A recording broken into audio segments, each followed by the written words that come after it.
नमस्कार। India news के sports page पे आपका स्वागत है। मैं हूँ राजीव मिश्रा और आप देख रहे हैं अपना पसंदीदा शो रन युद्ध। आज मेलबर्न में हैं हम और मेलबर्न से हम बात करेंगे भारत और पाकिस्तान के बीच होने वाले T20 मुकाबले की, और इस मुकाबले की पूरी रिपोर्ट आपको दिखाएंगे। साथ ही मेलबर्न में जो एक बीच है, बड़ा सुंदर सा बीच, जहाँ पर कई भारतीय फिल्मों की शूटिंग हुई है, आज उसी जगह पर हम बैठे हुए हैं। लेकिन हम आज बीच पर बैट बॉल की बात करेंगे, ना कि मूवी की बात करेंगे, यानी कि बॉलीवुड की बात नहीं करेंगे। आज बैट बॉल और बैट बॉल के बीच में होने वाले उस संग्राम की करेंगे, जिसका इंतजार तमाम क्रिकेट फैंस कर रहे हैं, तमाम क्रिकेट एक्सपर्ट्स कर रहे हैं। कुछ क्रिकेट एक्सपर्ट्स आ चुके हैं और बड़ी तादाद में भारतीय दर्शक यहाँ पर पहुंचने वाले हैं, और इसी वजह से हम आज एक ऐसी खूबसूरत जगह पे आ चुके हैं। जैसे कि मैंने पहले आपको बताया, कई फिल्मों की शूटिंग हो चुकी है, और ये अक्सर लोगों के लिए बहुत घूमने फिरने की और खासतौर से यहाँ की शाम बेहद हसीन होती है। एक ऐसा बीच जहाँ पे आप देख सकते हैं बहुत शांति है, और इस शांति के बीच में एक लहर की जब आवाज सी आती है, उसका उसका जो संगीत है उसको आप महसूस कर सकते हैं। लेकिन क्या क्रिकेट के मैदान पर वो संगीत हम महसूस कर पाएंगे? क्या क्रिकेट के मैदान पर भारतीय जो दर्शक हैं, फैंस हैं जो बड़ी तादाद में आ रहे हैं, क्या उनको जीत का सुकून मिलेगा, या बारिश मैच में खलल डालेगी? इन सब के बीच में जो बड़ा सवाल ये भी उठा कि पाकिस्तान के खिलाड़ी अनफिट हो गए। शान मसूद के चेहरे पर बॉल लगी और शायद वो अब भारत के खिलाफ अवेलेबल ना हो। हालांकि अभी ये कयास लगाया जा रहा है, लेकिन कुल मिलाकर पहले प्रैक्टिस सेशन में पाकिस्तान के लिए कुछ भी अच्छा नहीं घटा। पाकिस्तान का पूरा प्रैक्टिस सेशन पे हमारी ये रिपोर्ट देखें, और उसके बाद हम राजकुमार सर के साथ इस चर्चा को आगे बढ़ाते हैं। तो पाकिस्तान एक तरफ पूरी ताकत के साथ प्रैक्टिस सेशन में नजर आया, तो वहीं भारतीय टीम की बात करें तो भारतीय टीम के ज्यादातर सीनियर खिलाड़ी आराम कर रहे थे। हालांकि कप्तान रोहित शर्मा थ्रो डाउन करते जरूर नजर आए, लेकिन विराट कोहली, हार्दिक पांड्या, भुवनेश्वर कुमार जैसे खिलाड़ी प्रैक्टिस सेशन में नहीं आए। ऑप्शनल प्रैक्टिस सेशन भी था। लेकिन कुल मिलाकर राजकुमार सर, जो कुछ पाकिस्तान ने दिखाया अपनी बॉडी लैंग्वेज से आज मैच के 2 दिन पहले की बात करें, यानी शुक्रवार की शाम को पूरी ताकत से आना, मैच के पहले जिस तरह से हर्डल बनाना, वो सब कुछ उन्होंने किया और पूरे मैच की तरह प्रैक्टिस की उन्होंने। कैसे आप देखते हैं पाकिस्तान का अप्रोच? एक तरफ भारत का अप्रोच, जिनके 4 मुख्य खिलाड़ी प्रैक्टिस में नहीं आए। हालांकि इस बात को उम्मीद की जा रही थी कि न्यूजीलैंड के खिलाफ जो वॉच आउट हुआ है, उसके बाद हमारे पूरे के पूरे खिलाड़ी कम से कम मैदान पे जरूर नजर आएंगे। बिल्कुल राजीव, ऑप्शनल आजकल एक नया ट्रेंड हो गया ऑप्शनल प्रैक्टिस करने का, जिसमें प्लेयर थोड़ा फ्रेश रहना चाहते हैं। बड़े मैच से पहले थोड़ा वो विजुलाइज ज्यादा आजकल करते हैं कि क्या विजुलाइजेशन से हमें ज्यादा फायदा होगा, क्योंकि स्किल्ड प्लेयर्स हैं, सभी प्रोफेशनल हैं। लेकिन फिर भी मेरा मानना है कि पाकिस्तान ने अच्छी वो पहल की है कि पूरी टीम आई वहां पर, प्रैक्टिस की और अच्छे फोकस्ड, जैसा आप बता रहे हैं कि वो काफी फोकस थे, पूरी बिल्कुल मैच की तरह उन्होंने प्रैक्टिस की, तो ये एक अच्छी प्रिपरेशन है। लेकिन साथ साथ शायद भारतीय टीम को कॉन्फिडेंस है कि उनके जो सीनियर प्लेयर्स हैं वो शायद फ्रेश रहना चाहते हैं, और कल लेकिन पूरी मुझे उम्मीद है कि पूरी टीम वहां पर नजर आएगी, अच्छे से प्रैक्टिस करती नजर आएगी, क्योंकि सभी जानते हैं कि कितना इंपॉर्टेंट मैच है ये भारत के लिए। और वर्ल्ड कप की यहाँ शुरुआत है, एक अच्छी शुरुआत भारत के लिए बहुत जरूरी है। और मुकाबला क्योंकि पाकिस्तान से है तो और ज्यादा इम्पोर्टेंट हो जाता है ये मुकाबला। और अच्छी बात है कि भारतीय खिलाड़ी फ्रेश रहे, और हम कल सारी टीम एकजुट होकर एक अच्छी प्रैक्टिस करे और सब लोग फिट रहें, वो बहुत ज्यादा इम्पोर्टेंट है। पाकिस्तान की प्रैक्टिस सेशन की अगर हम बात करें, जो सबसे इम्पोर्टेंट फैक्टर था राजकुमार सर, एक तो था वो अपने मिडिल ऑर्डर के जो बैट्समैन है उसमें बहुत सीरियसली काम करते नजर आए, और खासतौर से शॉन टेट ने अपने तेज गेंदबाजों के साथ बहुत मेहनत की। शहीन शाह अफरीदी हो, नसीम शाह, हसनैन और हैरिस रऊफ के साथ न सिर्फ नई गेंद के साथ, बल्कि हर ओवर के बाद उनके हाथ में एक पुरानी गेंद दी जा रही थी कि आप इससे भी गेंदबाजी करने की कोशिश करें। क्या रणनीति आप इसके पीछे देख रहे हैं? क्या इसमें बॉलिंग अटैक में थोड़ा सा चेंजेस आप देख रहे हैं, रणनीति में चेंजेस देख रहे हैं, और अचानक प्रैक्टिस के बीच में हर 3 या 4 गेंद पे पुरानी गेंद देना शहीन शाह अफरीदी और नसीम शाह को, ये किस रणनीति का हिस्सा मान रहे हैं? जी बहुत इंपॉर्टेंट होता है, और ये आजकल अक्सर देखा जाता है कि बॉलिंग कोचेस पहले आपको नई बॉल से बॉल कराते हैं कि आप अगर पावर प्ले में गेंदबाजी कर रहे हैं तो आप उनको नई बॉल दी जाती है, और उसके बाद फिर मिडल ओवर्स के लिए सेम ही न्यू बॉल होता है, और फिर बाद में जब आप डेथ ओवर्स डाल रहे हैं तो वहां पर पुराना बॉल होता है। क्योंकि नया बॉल आप जब डालते हैं तो बॉल स्किड भी करता है, स्विंग भी होता है, तो वो एक डिफरेंट बॉल गेम है। और वहीं पर डेथ ओवर्स में बॉल पुराना हो चुका होता है और वहां पर बल्लेबाज तैयार है आपको स्लॉग करने के लिए, तो वहां पे आपको डिफरेंट स्ट्रेटेजी के साथ गेंदबाजी करनी होती है। तो ये अक्सर ये चलन है कि अब इस तरह के चेंजेस होते हैं। और शॉन टेट अच्छे उन्हें आइडिया है फास्ट बॉलिंग का, खुद एक शानदार तेज गेंदबाज थे वो। तो वो इसी तरह के वो प्रयास कर रहे हैं कि उनके बॉलर्स तैयार हों हर तरह की सिचुएशन में गेंदबाजी करने के लिए। क्योंकि कई बार देखा जाता है कि कुछ बॉलर्स नए बॉल से तो अच्छा डालते हैं, लेकिन जब डेथ ओवर्स में पुराना हो जाता है बॉल तो उनके लिए मुश्किलें होती हैं। तो उसी को हम्म। शायद वो क्योर करना चाहते हैं, और ये इम्पोर्टेंट है और अच्छी रणनीति है। बिल्कुल। और खास तौर से जिस तरह से यहाँ का मौसम का प्रिडिक्शन है राजकुमार जी, और मेलबर्न की ड्रॉप इन पिच है यानी कि ड्राई पिच होगी, क्या एक रीजन ये भी है कि थोड़ा रिवर्स की उम्मीद कर रहे हैं पाकिस्तान के तेज गेंदबाज? ये एक बड़ा रीजन है कि पुरानी गेंद से प्रैक्टिस की भारतीय बल्लेबाजों के खिलाफ उनको पता है कि अगर रिवर्स होता है तो बड़ी मुश्किल हो जाएगी। ड्रॉप इन पिच, मौसम का हैवी होना और पाकिस्तान के तेज गेंदबाजों का लगातार 140 प्लस प्रैक्टिस करना एक अलग तरीके का संकेत दे रहा है, एक अलग तरीके का बॉडी लैंग्वेज देखा है। राजकुमार जी, आप किस तरह से देख रहे हैं इसको? जी, मुझे नहीं लगता कि T20 में रिवर्स स्विंग होगा, क्योंकि ये इतना लंबा मुकाबला नहीं है और ग्राउंड्स बहुत अच्छे हैं ऑस्ट्रेलिया के। रफ ग्राउंड्स नहीं है, वो ग्राउंड्स में बहुत अच्छी शानदार ग्रास है। तो वहां पर बॉल का एक साइड से पुराना होना इतना आसान नहीं है, क्योंकि T20 क्रिकेट है ये। अगर 50 ओवर का मैच होता है तो 25 ओवर के आसपास हम देखते हैं कि बॉल थोड़ा पुराना होने लगता है। लेकिन यहाँ पर ऐसी आशा नहीं है। दो वहां पर वनडे में दो नई बॉलें होती है, तो अब आजकल वहां भी मुश्किल हो गया है रिवर्स होना। तो ये तो आशा नहीं है मुझे कि रिवर्स होगा, लेकिन हाँ, बाद में आप मिडिल ओवर्स में और डेथ ओवर्स में कैसी गेंदबाजी करेंगे उसके हम्म। मद्देनजर, और जैसा आपने बताया ड्रॉप इन पिच है, थोड़ा ड्राई भी होगी, तो वहां पर हो सकता है कि बाद में आपको उतनी मदद ना मिले। तो वहां पर आपको किस जी। तरह की स्लोअर वंस डालनी है, कटर्स डालनी है, किस तरह यॉर्कर डालनी है। तो शायद शेन टॉट यही प्रैक्टिस अपने गेंदबाजों को कराते हुए आपको दिखाई दी है, जो कि एक अच्छा तरीका है अपने बॉलर्स को तैयार रखने का एक बड़े मैच से पहले। चलिए राजकुमार सर, क्योंकि बड़ा मैच है और बड़े मैच में टेंशन होती है, मैं थोड़ा एक बार फिर कोशिश कर रहा हूँ कि आपको बीच यहाँ पे दिखा पाऊँ। ये देखिए, इतना खूबसूरत से ये बीच है जहाँ पर इस समय हम हैं। बहुत और शानदार बीच लग रहा है। जी, और इसीलिए मुझे लगा कि मुझे आज बीच से शो करना चाहिए, ताकि अपने तमाम जो व्यूवर्स हैं, दर्शक हैं, उनको भी हम दिखा पाए।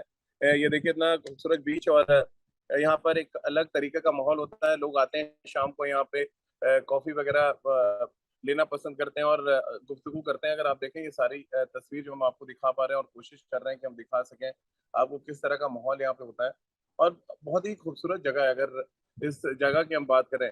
राजकुमार जी, और कुछ इसी तरह की खूबसूरत क्रिकेट की भी उम्मीद आप कर रहे होंगे, खासतौर से भारतीय बल्लेबाजों से, क्योंकि भारतीय बल्लेबाजों ने भी आज नेट पे पसीना बहाया, लेकिन अप्रोच को लेके मैं थोड़ा सा चिंतित हूँ राजकुमार जी, क्योंकि जो कुछ मैंने देखा, रोहित शर्मा ने थ्रो डाउन पे बैटिंग किया, लेकिन उनका अप्रोच ऐसा था, पैर चला नहीं रहे, खड़े खड़े शॉट्स खेल रहे हैं।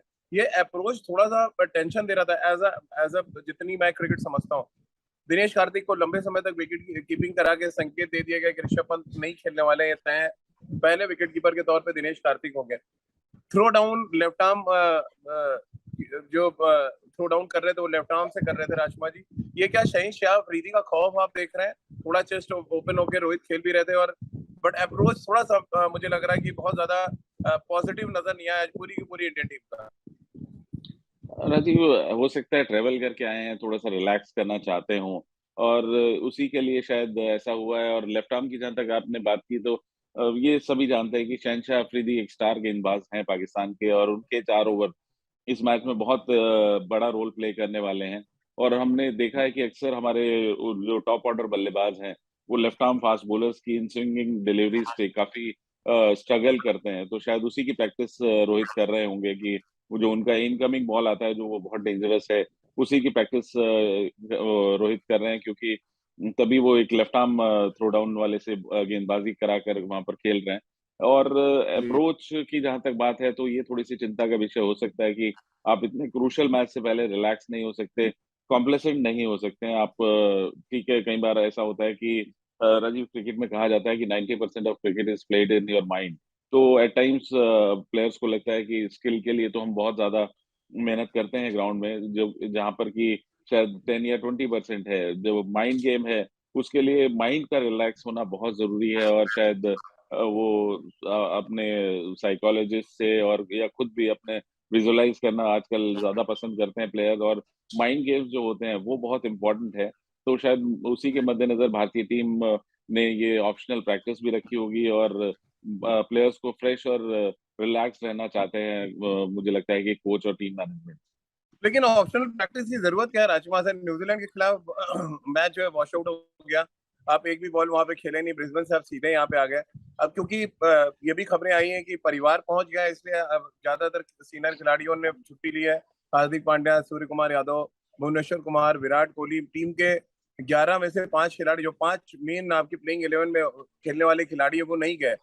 और पाकिस्तान के तमाम जर्नलिस्ट ये सवाल भी खड़ा कर रहे थे कि पाकिस्तान पूरी ताकत के साथ अपनी प्रैक्टिस सेशन में आया, और उनका अप्रोच देख के लग रहा था कि वो जो कुछ घटना घटी है अभी हाल फिलहाल में, भारत ने जो बयान दिया था कि वो पाकिस्तान नहीं जाएंगे, उसके उसके असर के तौर पे भी उस प्रैक्टिस सेशन को देखा जा रहा है। नहीं देखिए, मेरा भी यही मानना है कि एज ए कोच आप इतने इम्पोर्टेंट मैच से पहले, एक दिन पहले आप ऑप्शनल नहीं रख सकते हैं प्रैक्टिस, क्योंकि बहुत ज्यादा क्रिकेट भारत ने खेली नहीं है। लेकिन हम हम्म। सभी जानते हैं कि भारतीय क्रिकेटर्स प्रोफेशनल क्रिकेटर्स हैं, काफी क्रिकेट लगातार खेल रहे हैं राजीव। वो ऐसा नहीं है कि प्रैक्टिस की कमी है किसी भी तरह की। और अब ये जो एक पूल था भारत का कि क्या टीम खेलेगी, तो अब ये बहुत हद तक क्लियर है, सबको उनका रोल डिफाइंड है, और सभी जानते हैं कि मुझे क्या करना है, तो उसके लिए किस तरह की प्रिपरेशन वो करना चाहते हैं। तो आजकल कोचेस वो ऑप्शन देते हैं कि अगर आपको रेस्ट करना है, कई बार आपने देखा होगा कि मैच से पहले जो बड़े प्लेयर होते हैं वो बल्लेबाजी नहीं करते हैं नेट्स में, वो बोलते हैं मैं खाली थ्रो डाउन्स लूंगा या मैं थोड़ा नॉकिंग करूंगा बस। तो ये एक एक पर्सनल जिसे कहते हैं टशन भी होता है कि मैं मैच से पहले बैटिंग नहीं करता हूँ, या उससे पहले मुझे ये ऐसा करना है, या मुझे कई प्लेयर्स होते हैं जो घंटों मैच से पहले दिन एक एक घंटा बल्लेबाजी करते हैं। तो आजकल कोचेस काफी समय देते हैं, काफी रिलैक्स रखते हैं अपने प्लेयर्स को कि आपको जो अच्छा है वो कीजिए, जिससे आप क्रूशियल मैच में बिल्कुल पूरी तरह फिट हो या तैयार हो मेंटली, जैसा आप जब जिससे उनसे बेस्ट लिया जा सके, कि जब आप वो बेटर माइंड फ्रेम में हो, तो वो अच्छी बात होती है प्लेयर्स के लिए। राजकुमार सर, आज राहुल द्रविड़ और रोहित शर्मा के बीच में करीब 25 मिनट तक एक मीटिंग चली ग्राउंड के बीच में। लगातार वो आसमान की तरफ देख रहे थे, फिर वो अपने बॉलर्स के साथ, बल्लेबाजों के साथ डिस्कशन भी चल रहा था। आपको लग रहा है, क्योंकि एक बड़ा डर है मेलबर्न में संडे के दिन कि मैच छोटा हो सकता है, नहीं मिनिमम 5 ओवर का हो जाए, या क्योंकि जो प्रिडिक्शन है वो 5 से और 9 के बीच में बारिश की है जब मैच शुरू होना है। मैं एक बार फिर आपको थोड़ा वेदर दिखाता हूँ जरा यहाँ का, अगर आप वेदर देख पाए राजकुमार सर। देख सकते हैं आप किस तरह का वेदर यहाँ पे है इस समय। नहीं, अभी भी यहाँ पर यहाँ बादल ही नजर आ रहे हैं राजीव, हाँ। हाँ, कि बादल कभी अभी भी भी है। बीच में जब पाकिस्तान का जब प्रैक्टिस सेशन हुआ तब हल्की सी बारिश भी हुई, लेकिन प्रैक्टिस सेशन को रुका नहीं क्योंकि हवा थी और बादल निकल गए थे। मेरा सवाल आपसे यही था कि एक तो वेदर, दूसरा हवा, ब्रीज जो है वो हम लोग मेलबर्न स्टेडियम में महसूस कर रहे थे। क्या ये ब्रीज पाकिस्तान को थोड़ा एडवांटेज दे रही है, उनके तेज गेंदबाजों को? हमारे पेस बॉलर्स को शायद उतना मदद ना हो, आपको लग रहा है, या आपको लग रहा है इवन कॉन्फिडेंस हो जाएगा, मौसम चाहे जैसा भी रहे? देखिए, ये सभी जानते हैं राजीव कि थोड़ा सा एज है पाकिस्तान को गेंदबाजी में, स्पेशली फास्ट बॉलिंग में, और दैट टू बिकॉज ऑफ शहनशाह अफरीदी। वो एक बेहतरीन वर्ल्ड क्लास गेंदबाज हैं, लेकिन और आज हम सब। आज हम्म, राजकुमार सर, नेट से सबसे अच्छी गेंदबाजी नसीम शाह ने की। इतना इम्प्रेसिव बॉलिंग स्पेल मैंने देखा। और उन्होंने रिजवान और बाबर दोनों को आउट किया नेट पे। रिजवान को तो उन्होंने क्लीन बोल्ड किया 2 बार कम से कम। बहुत ही हम्म। सुपर्ब लाइन पे गेंदबाजी कर रहे थे नसीम शाह। देखिए, नसीम शाह बहुत एक अच्छे यंगस्टर हैं, लेकिन राजीव मैच में गेंदबाजी करना और नेट्स में गेंदबाजी करने में डिफरेंस होता है। बहुत सारे प्लेयर्स हाँ। ऐसे होते हैं जो नेट में बहुत शानदार गेंदबाजी करते हैं, लेकिन मैच में जहां दो चौके पड़े तो वो बिखर जाते हैं। तो वहां पर एक्सपीरियंस और या क्लास जो होती है वो नजर आती है। Nothing to take away from Naseem Shah की, वो एक शानदार गेंदबाज हैं, और अच्छी बात है कि अच्छे लय में हैं। लेकिन जहां तक ब्रीज की बात है, तो ये दोनों ही टीमों के लिए बराबर रहने वाली है, और ब्रीज का फायदा भारतीय गेंदबाजों को मुझे लगता है कि ज्यादा हो सकता है, क्योंकि वो बहुत एक्सप्रेस पेस पर नहीं डाल रहे हैं, रादर स्विंग पर ज्यादा रिलाई करते हैं। भले ही आप बात करें भुवनेश्वर की या मोहम्मद शमी की भी, इवन वो भी गेंद को स्विंग करते हैं। अर्शदीप भी अपनी नई गेंद से स्विंग पर काफी ज्यादा रिलाई करते हैं। तो वो ये इस तरह की ब्रीज शायद भारतीय तेज गेंदबाजों को ज्यादा हेल्पफुल होगी। पाकिस्तान डेफिनेटली भारत से बेटर है पेस बॉलिंग के मुकाबले में, लेकिन देखना होगा कि ऑन ए गिवन डे कौन बेहतर गेंदबाजी करता है, या उनके सामने किस तरह की बल्लेबाजी होती है। चलिए टीम का प्लेइंग 11 पे हम कल के प्रैक्टिस के बाद एक बार राजकुमार सर से फिर बात करेंगे, लेकिन चलते चलते आखिरी सवाल राजकुमार सर कि दोनों टीमों की बॉलिंग कॉम्बिनेशन आप क्या देख रहे हैं? ड्रॉप इन पिच है, दोनों टीमों के पास अच्छे मैच विनर्स है, लेकिन भारत के पास फर्क ये है कि उनके स्पिनर्स ज्यादा अच्छे और बेहतर फॉर्म में है। अक्षर पटेल और यजवेंद्र चहल की हम बात करें और मोहम्मद शमी, इसके साथ अगर पाकिस्तान की बात करें तो पाकिस्तान के उनके 30 गेंदबाज उनके लिए बड़े मैच विनर है। क्या कॉम्बिनेशन आप देख पा रहे हैं?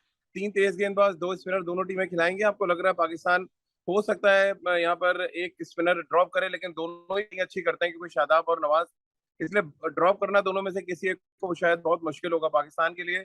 भारत के लिए आप क्या कॉम्बिनेशन देख पा रहे हैं? राजीव, मुझे यही लगता है कि भारत 3 फास्ट बॉलर और एक जो छठा गेंदबाज हमारा हार्दिक पांड्या होंगे और 2 स्पिनर्स खेलेंगे। तो यजुवेंद्र चहल तो खेलेंगे ही। अब टॉस अप होगा बिटवीन अक्षर या अश्विन के, अगर आप ड्राई विकेट्स बता रहे हैं तो। और जहां तक पाकिस्तान की बात है तो उनके पास एडवांटेज ये है कि उनके दोनों स्पिनर्स अच्छी बल्लेबाजी भी करते हैं। बल्लेबाजी हमारे भी वो चहल को तो नहीं, लेकिन अक्षर और अश्विन तो दोनों अच्छी बल्लेबाजी कर सकते हैं। लेकिन चहल बैटिंग में उतना ज्यादा कंट्रीब्यूट नहीं कर पाते हैं, हमने देखा है। लेकिन फिर भी मुझे लगता है कि भारत का कॉम्बिनेशन यही होगा कि हम 3 फास्ट बॉलर वो भी शमी और अर्शदीप के साथ उतरेंगे, और 2 स्पिनर्स, और साथ साथ हार्दिक पांड्या छठे गेंदबाज होंगे। चलिए राजकुमार सर, बहुत बहुत शुक्रिया आपका हमारे साथ जुड़ने के लिए और इस चर्चा में शामिल होने के लिए। तो शुक्रवार के पहले प्रैक्टिस सेशन पे हमने विराट के कोच राजकुमार शर्मा जी से बात की और ऑप्शनल प्रैक्टिस सेशन को लेकर राजकुमार जी ने बहुत तल्ख तरीके से कहा कि वो शायद इस बात से इत्तेफाक नहीं रखते और राहुल द्रविड़ को भी समझना चाहिए कि इतने इंपॉर्टेंट मैच से पहले कोई भी ऑप्शनल प्रैक्टिस की संभावना ही नहीं होनी चाहिए। आपको सीधे पूरी की पूरी टीम को जाके शिद्दत के साथ ना सिर्फ प्रैक्टिस करनी चाहिए बल्कि विरोधी टीम को ये दिखाना और जताना भी चाहिए कि आप मेंटली और फिजिकली दोनों कितनी तरह से तैयार हैं और इस मैच को जीतने के लिए आप कोई कोर कसर नहीं छोड़ना चाहते। मेलबर्न से हम लगातार इस वर्ल्ड कप से जुड़ी हुई तमाम अपडेट्स आप तक देते रहेंगे। एक बार फिर आपको चलते चलते मैं कोशिश करता हूँ जरा एक बार यहाँ का नज़ारा दिखाने की। आप देख सकते हैं ये बड़ा ही खूबसूरत सा नज़ारा है यहाँ पे। अभी तो मैं एक जहाँ पे बैठा था एक बड़ा खूबसूरत सा कॉफी शॉप है और उसके अलावा यहाँ पे जैसा कि मैंने आपको बताया बड़ी तादाद में यहाँ पे जो तमाम टूरिस्ट हैं वो आते हैं इस जगह पे और यहाँ पे कई बार बॉलीवुड की शूटिंग भी हो चुकी है और अपने आप में बड़ी खूबसूरत जगह है। और ऐसी ही खूबसूरत क्रिकेट की हम सब ये उम्मीद भी कर रहे हैं कि भारतीय टीम इस जगह जैसे खूबसूरत क्रिकेट खेलती नजर आए। और इस बात की भी उम्मीद है कि भारतीय टीम जब मैदान पर उतरेगी और तो जीतने के बाद जरूर बीच पे आके जश्न मनाए, क्योंकि ये बहुत खूबसूरत जगह है जहाँ पे ना सिर्फ आप जीत का जश्न मना सकते हैं बल्कि आप अपने कमियों पे सोचने के लिए आप जो भी कुछ कमी है आपके अंदर उस पर काम कर सकते हैं और फिर नए मैच के लिए नए सिरे से तैयारी भी कर सकते हैं। तो मेलबर्न से हमारी इस खास पेशकश में फिलहाल इतना ही। लगातार हम क्रिकेट के तमाम अपडेट्स और इस वर्ल्ड कप से जुड़ी तमाम रोचक बातें आप तक पहुंचाते रहेंगे।